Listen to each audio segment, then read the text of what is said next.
Halo semua, kami dari kelompok 7 dengan nama kelompok Meileni Aditya Bagus, Ega Anggraini, Muhammad Sani, Widya Afifah, Agnia Faza akan mempresentasikan perusahaan kami CV Gaya Mama bagian desain interior. Perkenalkan, nama saya Melanie tentang konsep bisnis. Pertama-tama saya akan membahas tentang latar belakang terbentuknya bisnis kami. Setiap bangunan mempunyai bagian tempat di dalamnya yang memiliki fungsi yang berbeda-beda, seperti ruang makan untuk tempat makan, ruang kerja untuk tempat bekerja, ruang usaha tempat usaha, ruang tamu untuk menerima tamu, ruang keluarga untuk berkumpul bersama keluarga, dan lain-lain. Ruangan-ruangan tersebut haruslah ikut memberikan kesan kenyamanan dan kerapian.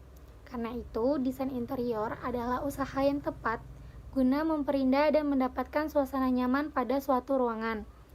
Karena sangat dibutuhkannya desain interior pada ruangan, hal ini mendorong kami untuk membuka jasa desain interior, di mana nantinya kami akan meluangkan ide yang kreatif dan inovatif. Selanjutnya, visi bisnis.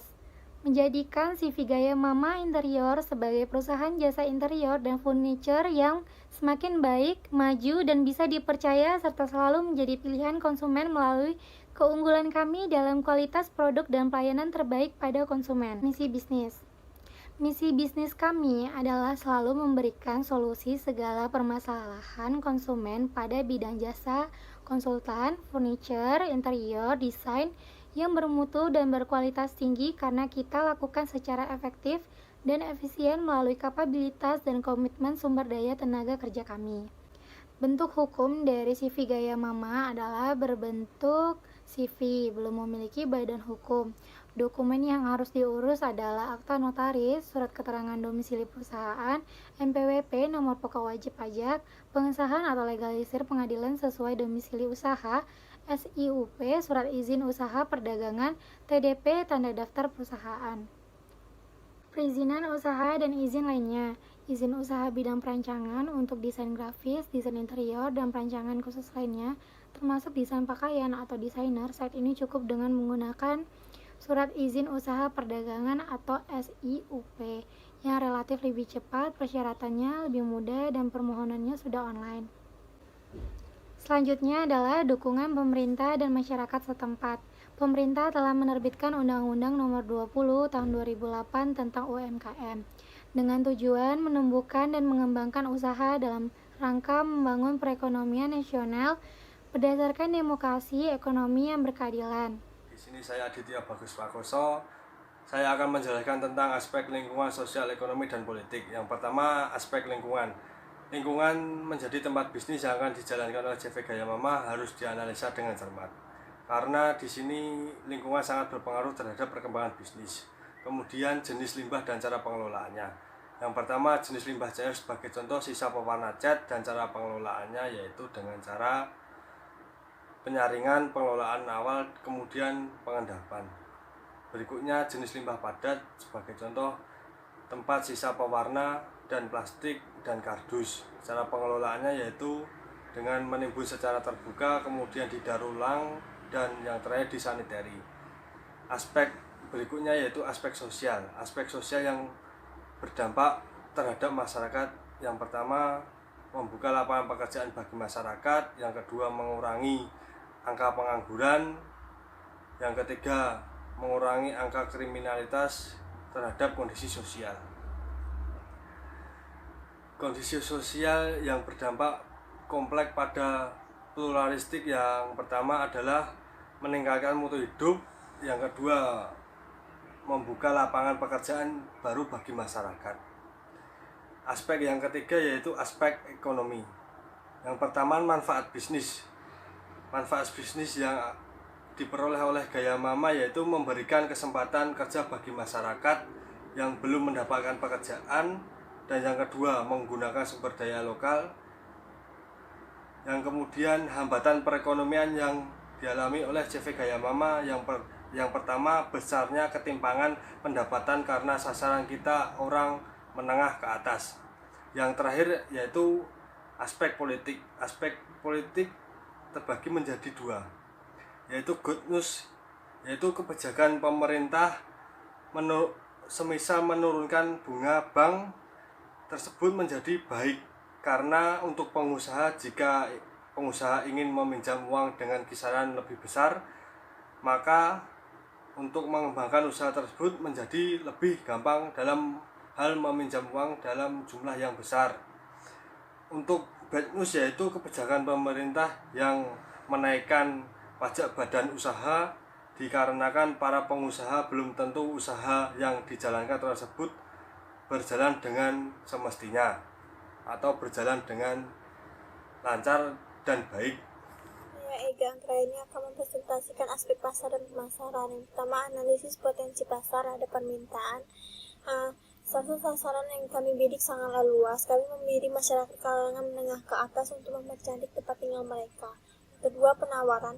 Karena tingkat bangunan kian hari meningkat, maka perlu adanya penawaran produk yang memberikan nilai lebih dan manfaat bagi konsumen. Selanjutnya ada analisis persaingan vice versus model. Pertama, ancaman dari pendatang baru. Yang kedua, ancaman dari produk pengganti. Yang ketiga, kekuatan tawar-menawar dari pemasok. Yang keempat, kekuatan tawar-menawar dari pembeli. Yang kelima, persaingan kompetitif di antara anggota industri. Selanjutnya, analisis target market share.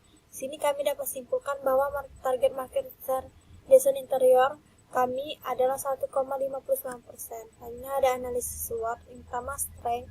Setiap karyawan memiliki spesialisasi sendiri di setiap bagiannya. Kedua, ada weakness, kurangnya kemampuan satu karyawan menangani lebih dari satu pekerjaan. Yang ketiga, ada opportunity, dikarenakan kebutuhan desain interior sangat tinggi sehingga menghasilkan tempat yang menarik dan juga nyaman. Strength, yang terakhir ada strength, sebagian dari konsumen memiliki permintaan tinggi dengan budget yang rendah. Selanjutnya ada strategi bersaing. Di sini kami menggunakan strategi langsung agar usaha kami disenangi oleh konsumen baru. Selanjutnya ada STP. Yang pertama ada segmenting geografi, pemilik bangunan kota-kota besar, demografi pria dan wanita, psikografi masyarakat yang hidup modern. 3. Targeting, pria dan wanita, orang dewasa yang di kalangan ekonomi ke atas. Yang 3. Ada positioning. Di sini kami juga memberikan jaminan garansi bagi para konsumen. Yang terakhir, marketing mix. Yang pertama ada produk. Produk yang kami tawarkan berupa jasa interior seperti bangunan, rumah, kantor-kantor, dan lain-lain. Yang kedua, harga. Di sini kami menetapkan harga yang sangat terjangkau yang sesuai dengan kualitas kami. Yang ketiga, ada tempat. Di sini kami menggunakan distribusi langsung. Yang keempat, ada promosi. Promosi kami gunakan menggunakan media sosial, media cetak. Yang kelima, ada people.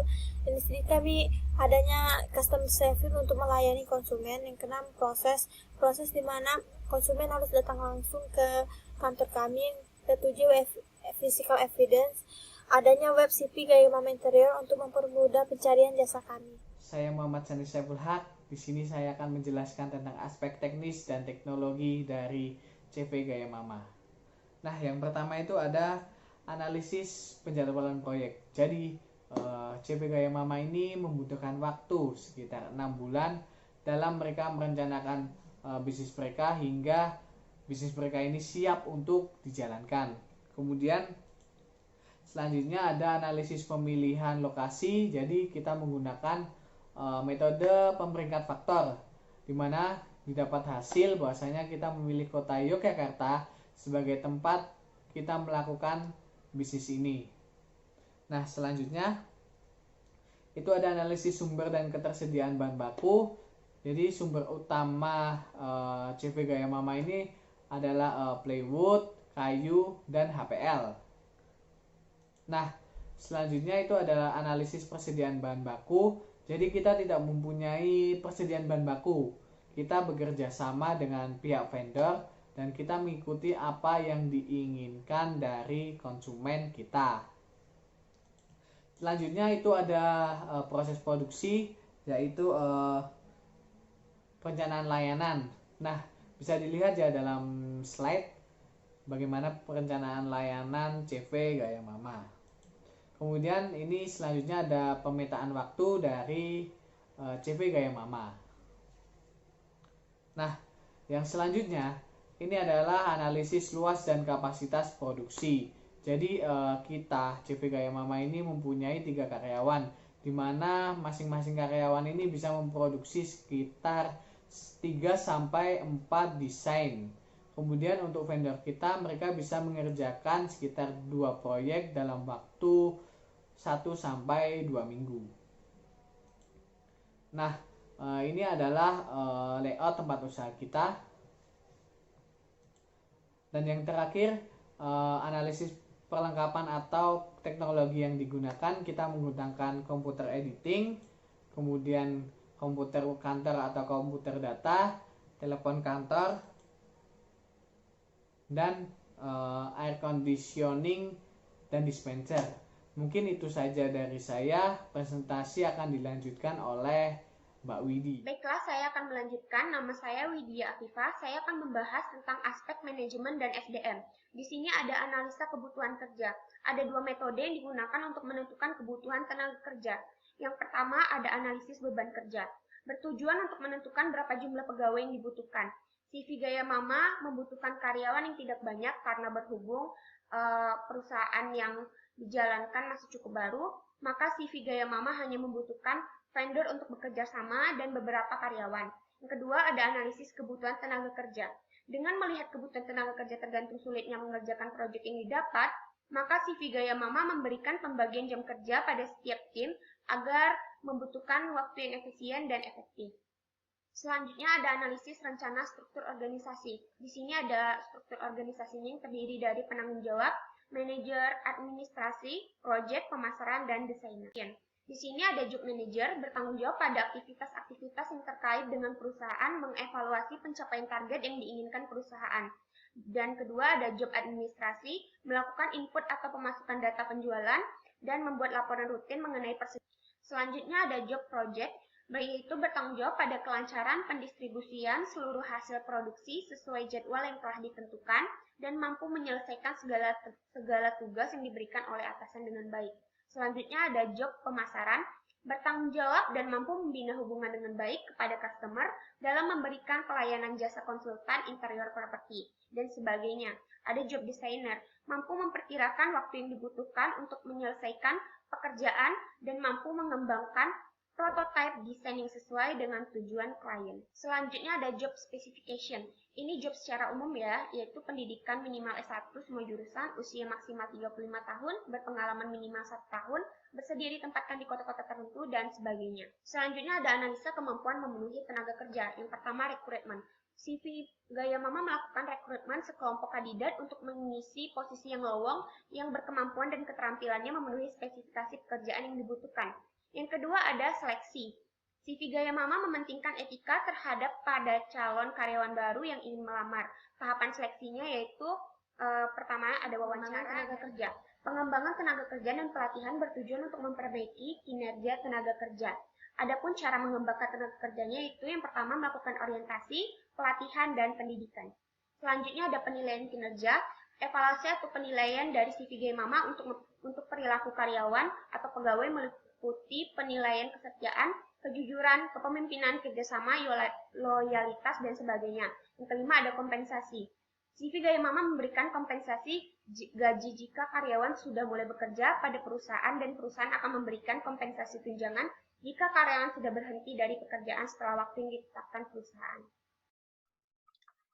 Baik, terima kasih. Saya Agnia Faja. Di sini saya akan menjelaskan aspek keuangan, di mana CV Gaya Mama mengasumsikan bahwa tingkat pertumbuhan pendapatannya ialah sebesar 7% setiap tahunnya. Hal tersebut didasarkan dari minat konsumen terhadap desain interior, serta pertumbuhan pembangunan yang akan terus meningkat setiap tahunnya. Kami juga menggunakan metode depresiasi garis lurus dengan umur ekonomi selama 5 tahun. Di sini kami memproyeksikan bahwa HPP tidak lebih besar dari 35% setiap tahunnya. Kami juga akan mengeluarkan pajak sebesar 30% setiap tahunnya sesuai dengan Undang-Undang Nomor 7 Tahun 2000 tentang pajak penghasilan serta pajak bumi dan bangunan. Di sini kami telah menghitung analisis kebutuhan investasi yang terinci mulai dari komputer sampai dengan pena. Total pengeluarannya ialah sebanyak Rp152.990.000. Kami juga menghitung analisis kebutuhan modal mulai dari biaya listrik sampai dengan biaya gaji karyawan. Nah, totalnya itu ialah sebanyak Rp245.000. Ada juga biaya praoperasional yang telah kami keluarkan, ialah sebanyak Rp6.300.000 dengan kebutuhan total modal usahanya sebanyak Rp200 juta. Ada beberapa presentasi di sini ya. Ada sekutu aktif sebanyak 0%, kemudian sekutu pasif sebanyak 60% atau sebesar Rp120 juta. Ada juga utang bank sebesar 40% atau senilai dengan Rp80 juta. Nah, di sini kami menghitung RCC ya. Totalnya itu senilai 7,4%. Di sini kami juga memproyeksikan laba rugi ya. Ada pendapatan pada tahun pertama Rp1.080.000.000. Itu belum dikurangi dengan biaya-biaya. Setelah kami mengkalkulasikan dengan biaya-biaya, kemudian ada pajak, ada bunga, ada juga depresiasi, totalnya itu cash flow-nya pada tahun pertama sebanyak Rp41.077.150. Nah, di sini juga ada net present value. Nah, di sini net present value-nya ialah sebanyak Rp315.288.707. Lebih besar dari nol. Sehingga investasi ini layak untuk dijalankan. Ada juga payback period. Nah, di sini kami mendapatkan pengembalian modal pada tahun ketiga. Kemudian kami telah menghitung profitability index ya, dengan perolehan angka senilai 4, di mana hal tersebut lebih besar dari 1, sehingga proyek ini layak untuk dijalankan. Baik, terima kasih.